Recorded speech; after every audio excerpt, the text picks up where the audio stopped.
Okay. Hi, everyone. Thank you so much for joining us today and spending your Giving Tuesday morning with us here in Google Hangout land. For those of you joining in from across the U.S., there's nothing like a rigorous Ebola discussion to shake you out of your post-Thanksgiving turkey stupors. So, as many of you probably know, Giving Tuesday is a global day dedicated to giving back. And there's probably no better topic of discussion for Giving Tuesday than Ebola, which is currently one of the most catastrophic humanitarian disasters unfolding right now in the world that truly, truly depends on the rest of us to sort of give what we can to help West Africa lift itself out of this crisis. So my name is Jennifer Yang. I'm a global health reporter with the Toronto Star newspaper in Canada.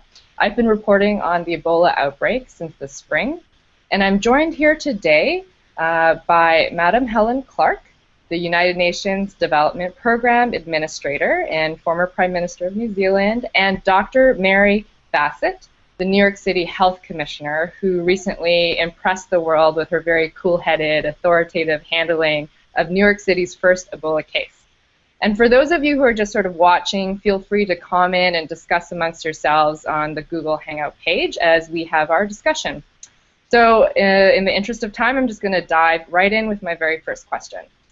So Madam Clark and Dr. Bassett, for people who've been following the Ebola outbreak, they often hear reassurances from public health officials that the scale of the catastrophe in West Africa could never happen in a country like the United States or New Zealand or Canada or what have you in the developed world.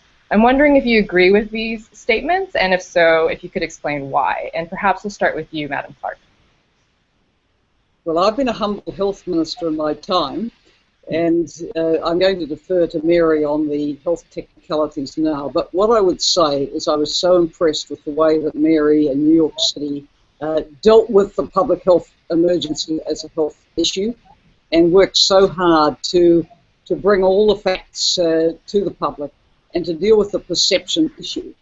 I would be pretty confident from my experience as a health minister in New Zealand many years ago that a developed country health system like that of my country or the United States of America could deal with this very, very effectively, as Mary in New York City did.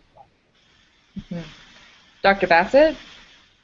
Well, we did have a really good experience here in New York City, and actually all of the healthcare workers who were involved in the care of Dr. Spencer have just recently completed active monitoring. So we've closed that chapter of Dr. Spencer's Ebola virus disease. To answer your question, I'd like to back up and go back to our source again in West Africa and remind everybody that the West African epidemic is truly unprecedented. We've known about Ebola for 40 years now. It was first described in the Congo in the 1970s, and there have been somewhere from 20 to 40 outbreaks, and most of them have been rather small scale, in hundreds, not in the thousands, which is the tragedy that we've seen unfolding in West Africa. So I think a question to think about is why we saw this epidemic on this scale at this time in West Africa. But to answer your specific question, is it likely that this would happen in a wealthy country like the United States or Canada with a very well-developed healthcare delivery system? The answer is no. But can we get imported cases? Yes. Is it possible that there could be transmission? Yes. But would there be an extended chain of transmission in a setting with our both material and human resources? The answer is clearly no. And we've had 2 imported cases in New York. All of the people affected were healthcare workers. This is the Dallas case, from which we learned a lot here in New York City. Were healthcare workers involved in caring for a critically ill and dying man. So we didn't see any other secondary cases, and now we know that both of those cases have closed. We have no people under surveillance who've been in touch with a person who had Ebola in the United States that we know. Well, I guess what I'm trying to get at is what is the differences between the 2 health systems in a place like the United States versus a country like Sierra Leone that has really fueled the epidemic in West African countries Perhaps one of you could address that. Well, Jennifer, the truth is that this outbreak has occurred in 3 of the poorest countries on earth. With very little capacity for public health service delivery.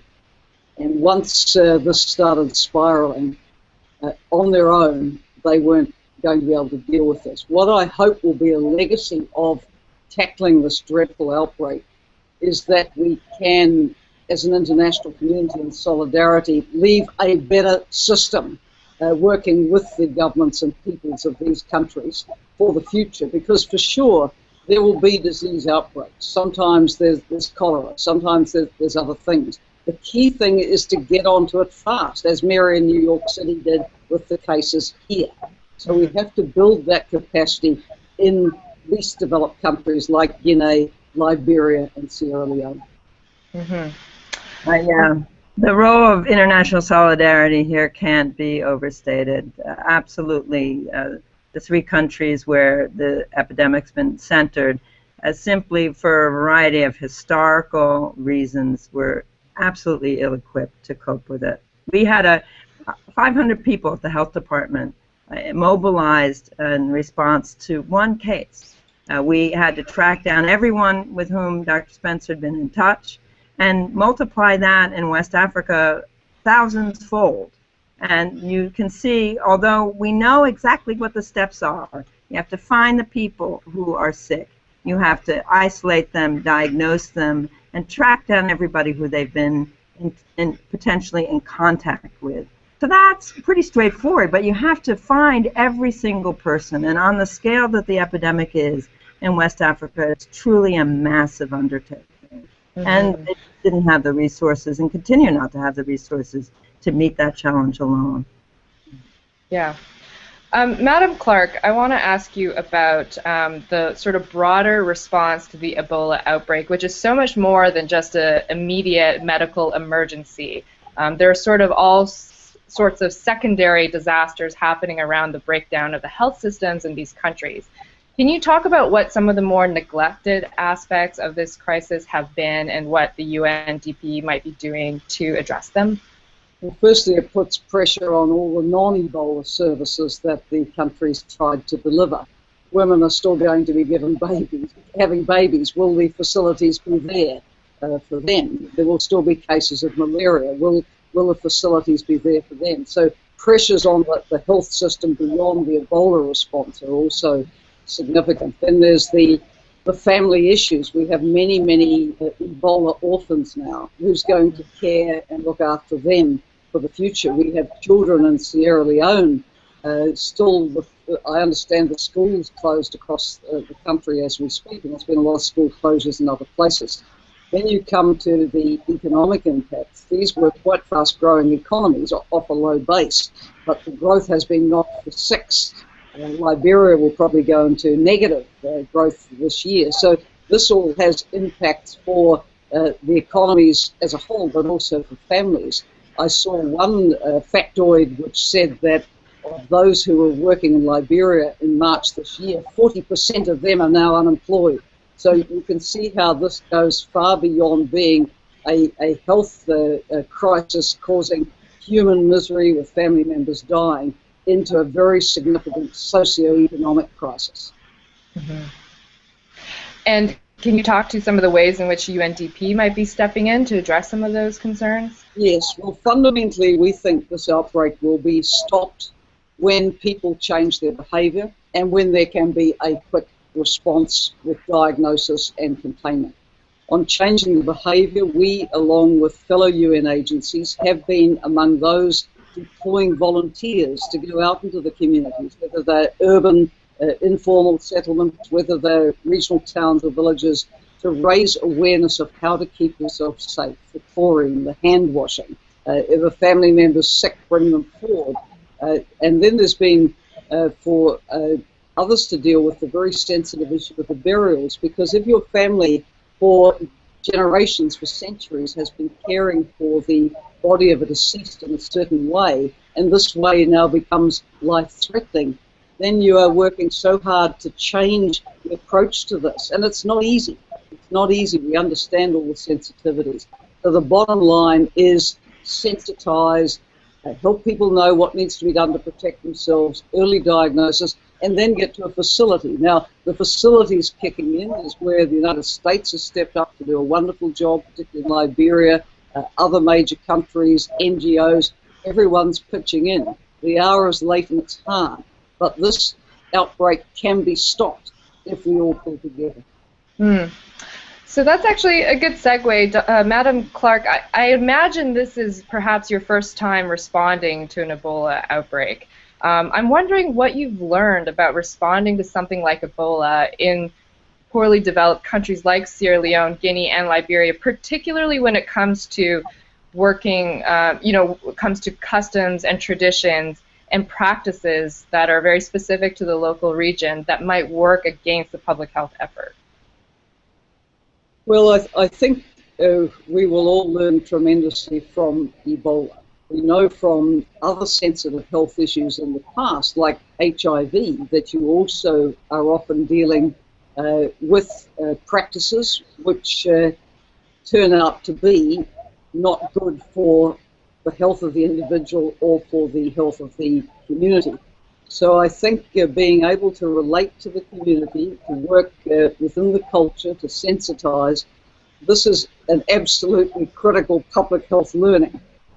I come from a New Zealand background where we have a very significant sized indigenous population which had different views and approaches from the majority population, also significant Pacific Island population, and you had to have approaches which were appropriate, ideally through mobilizing members of the same communities to bring the awareness and to sensitize. Mm-hmm. And Dr. Bassett, I wanted to kind of ask you a similar question, but from your experience, you know, I can't believe you were less than a year into your job before Ebola landed on your desk. Talk about trial by fire. I'm just wondering what was sort of most surprising to you, or what kind of lessons did you learn about responding to a virus like Ebola in a city like New York City? And also, I guess, what have you learned about containing public fear, which is, I'd expect, something that no one can really be trained to understand in terms of how to control something like that. So maybe you could speak about that. Well, let me say first that many of the things that Madam Clark has mentioned as part of the global response really resonate in New York City. This is a global city. We have 40% of people who live in New York City are foreign born, and we have a large West African community, many of whom actually were in touch with their families back home, and we're losing many family members.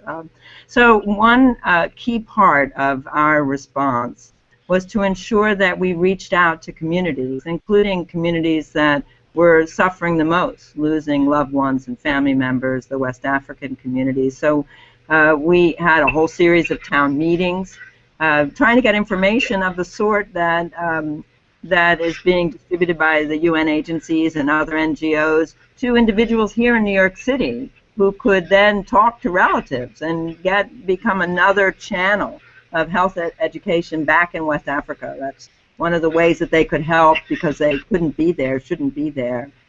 You talked about the whole question of public fear, and Ebola is a disease that is among people infected extremely lethal. The current outbreak mortality rates are ranging between 50 to 70%. So that, of course, makes people scared. It also is a disease which is not easy to get. And our challenge was really to convey to people that the risk of the average New Yorker was low, very low, and that they really didn't have to worry about Ebola. It's only transmitted from people who are sick with Ebola and through contact with their body fluids. So we were completely transparent, and that was a lesson that I think I brought away from this in New York City. We started out by telling the press and everybody everything that we knew about Dr. Spencer's whole pathway, where and when he'd come, what he'd done, including the fact that he'd been on the subways, And so there was no such thing as things coming out in dribs and drabs. People understood that we were transparent. They were telling them the truth. And the truth included the fact that they weren't at risk. And they believed us. That's good. You know, hindsight is really obviously 2020, and I think there have been plenty of criticisms of how the Ebola response effort has played out. And I'm wondering from both of your point of views, what you might identify as maybe some of the biggest mistakes or sort of blind spots that have caught responders off guard, both in the U.S. experience and in the West African experience. Maybe we'll start with you, Dr. Bassett. Well, I think that everyone agrees that the well-resourced world became alarmed about Ebola much too late, and the international response, robust as it is now, should have started earlier. And when Dr. Frieden, Tom Frieden, who heads our federal level national public health agency, the Centers for Disease Control, came back from his first visit, his point was that we have to stop the epidemic in West Africa. We have to stop it at its source, not only for the humanitarian reasons, which include health, economies, societies, for the people living in West Africa, but for the safety of all of us, because people travel, and viruses don't need passports or visas, and none of us will be safe until we successfully tackle the West African epidemic.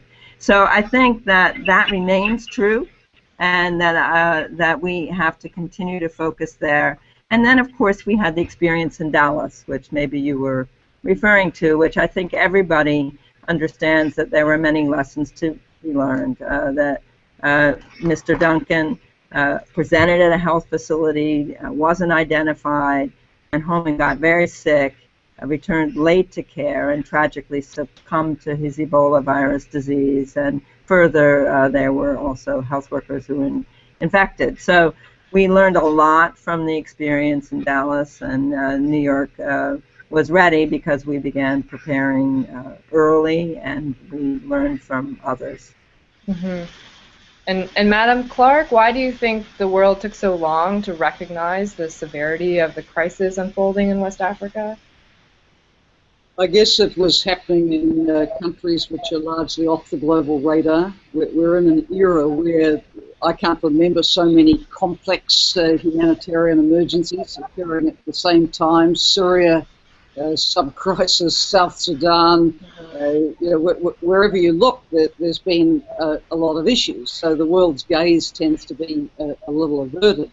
I can say down at the country level, the UN agencies were working away trying to support the governments, but it wasn't enough and the money didn't come fast enough. So now we're in full mode, as Mary said. The international response now is very, very good. Needs to stay up, still need volunteers, still need money, and we need to start thinking of the recovery, because these countries have taken such a knock. At UNDP, we are doing the analysis on the impact and starting to work with the authorities in these countries as to how you can recover from this. We've got our own appeal out, and let's put in the commercial for texting UNDP to 41444 if people want to do something to help the work we do.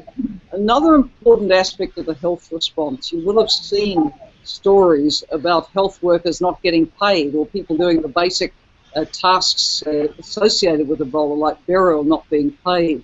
As of Monday this week, UNDP is taking over responsibility for the international community on working with the governments of these countries to get the people paid, because we can't expect people to put their lives on the line day after day and then not have bread to put on the table for their own families, and that's been happening in some cases. As you know, Dr. Spencer was in Guinea with MSF, for Doctors Without Borders, a humanitarian organization that has been critical in the Ebola response in West Africa, along with others like it. And we really, in New York, declared him a hero, and we want everybody to understand that the mayor and all of the residents of New York understand that he was volunteering not only for the people in West Africa, but for all of us. Mm-hmm.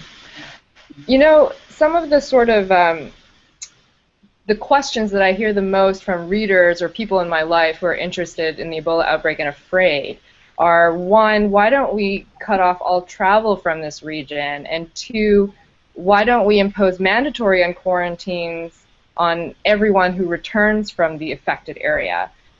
Sort of underlying argument to both of these questions is that, from our perspective, isn't it better to be safe than sorry? And this is something that I've been struggling with in terms of trying to respond to these questions that keep coming up again and again. I'm wondering if you encounter these questions in your work and in your interactions with the general public, and how you respond to those types of concerns. Well, who wants to go first? Why don't you start, Dr. Bassett? I think are unnecessary to ensure the safety of the population. The travel ban, as you've talked of.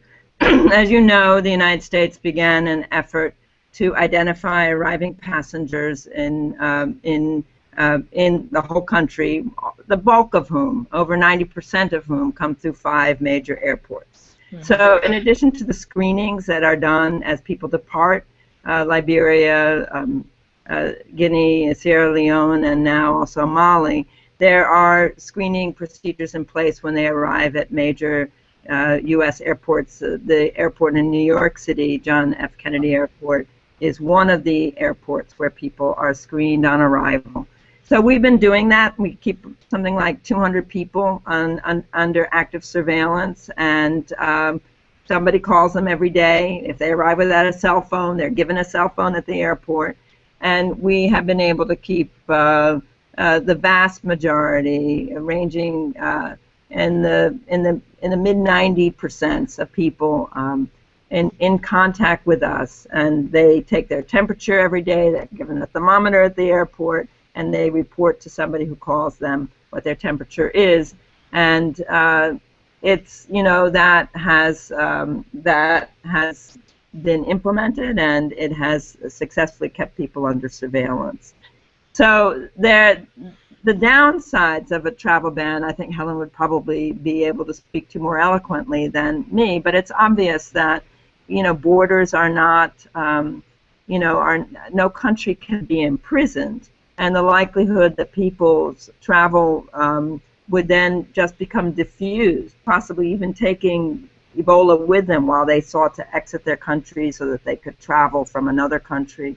There are all sorts of problems with the fact that you might actually create more problems than you solve with a travel ban, not to mention the fact that we need people like Dr. Spencer, who went there, to know that they can come back and forth, and sort of isolating whole countries has really, I can't think of any time that it's ever succeeded. Yeah, I fully agree with Mary. We need volunteers there. So if people are being told, don't travel to these countries, how are we going to get the doctors, the nurses, the other people that we need to really support these countries get through it? As well, some of the requirements put on around the world have made it very, very difficult for people to volunteer. I can think, for example, of senior staff in my own organization who've wanted to go, and then in the host country where they're working, they're being told, okay, if you go, you can't come back to your job for 6 to 7 weeks after you've left the Ebola affected area. Now, so they're supposed to go to some other country and sit out 6 to 7 weeks. This becomes quite unreasonable. So I think what we need is the kind of sound, sober, serious, sensible advice that Mary's giving about how you deal with this. Don't isolate countries, isolate Ebola. And where there is travel from the area into a country like the United States or my own New Zealand, deal with it in a practical way as New York City Health Commissioner is. Okay. And I didn't answer your question about self-quarantine on return. Yeah. And so these are healthy people. We can characterize the risk of their exposure, but these aren't, obviously when somebody gets sick, we want them in a healthcare facility, we want to assess them and diagnose them. But these are people who are healthy, asymptomatic individuals. And so they don't need to be kept quarantined to protect others. We need to keep track of them so that we can identify the possibility that they have contracted Ebola. And I've heard the term used that I kind of like, virtual quarantine. When we can keep up with people, when we know where they are, they're sort of in a virtual quarantine. We don't, the four walls is something that emerged in the Middle Ages or something. We have much more advanced technology now. As long as we can keep track of people and we can identify them, as Dr. Spencer was with his first fever, and get them into care, that's better for them. It's clear that when people are diagnosed early, they do much better, and it's better for their loved ones and the people around them and for all of us. But that's all we need to do, is identify early symptoms. It's not as though someone with Ebola becomes instantly contagious. People become contagious when they develop advanced disease and are very sick. Mm-hmm.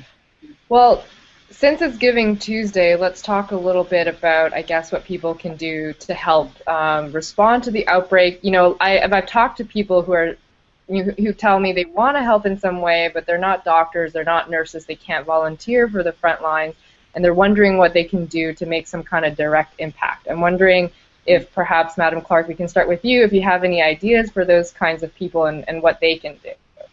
Yes, certainly have some ideas, and the first, which is absolutely no cost but incredibly helpful, is to use social media and your networks to repeat the good messages and the good information that's coming out from Mary at the New York City Health Commissioner's office, our own organisation, our website. UNDP has a lot of information about the Ebola response. WHO. Just sort of put the facts out there as to what's actually happening, so that we act on the basis as an international community of facts and evidence, not of myth and misinformed perception. That's the first thing. Secondly, of course, money matters, and we have to keep this going for quite a while yet. I've mentioned that our own organisation is starting to mobilise, but so are many. Many UN organisations, many charities, Médecins Sans Frontières, everyone's doing their best. So just through power of word of mouth, power of the small donations, people can help. It doesn't have to be huge, but many people doing small things mounts up to a lot. Mm-hmm. Dr. Bassett, any thoughts on that? Well, I want to echo first Helen's first point, that it's so important for people to educate themselves and to counter the kind of myths and rumors that are inevitable whenever people get scared. And we, no longer have an Ebola case in New York City. Dr. Spencer has recovered and he's gotten to return to his daily lives, but we still have to contend with stigma, discrimination, and these are also threats to public health. I think the UN Development Program has always been really outstanding in putting health in its overall social context. We don't want people thinking that anyone from West Africa who gets a fever, has Ebola. That's not true. You have to know whether they've traveled to one of the affected countries in the last 3 weeks. And so the things happening, like children being excluded from schools based on their national origin, is really not acceptable, and we need people to learn about it so that they can speak out and correct people when they make mistakes, because people get mixed up about what the risks are. And we can't say often enough that you have to travel to one of the affected countries and you have to have been in contact with somebody sick with Ebola, and further than that, with someone with their body fluids. And that's what creates the setting in which we want people to be alert to the fact that symptoms may represent symptoms of Ebola, which have many common symptoms. But we don't want people discriminating against. So educating yourself, correcting myths and rumors. And then, of course, this is the holiday season's upon us. People may be thinking of where they want to make donations, and helping the efforts in West Africa are obviously a place that many of us will be thinking of this year. Okay. Well, that's a really good note to end the chat on. I just want to thank everyone for joining in and to thank Madam Clark and Dr. Bassett for taking time out of your very busy schedules. Hopefully this conversation has put everyone in the spirit of Giving Tuesday, and you know, it's only about noon here in Toronto and in New York, so plenty of hours left in the day to sort of give what you can today to Ebola or otherwise. But thank you everyone so much for joining. Thank you, Dr. Bassett, Madam Clark. Nice This was fun. chatting with you all. Thank you very much. Bye. Bye-bye.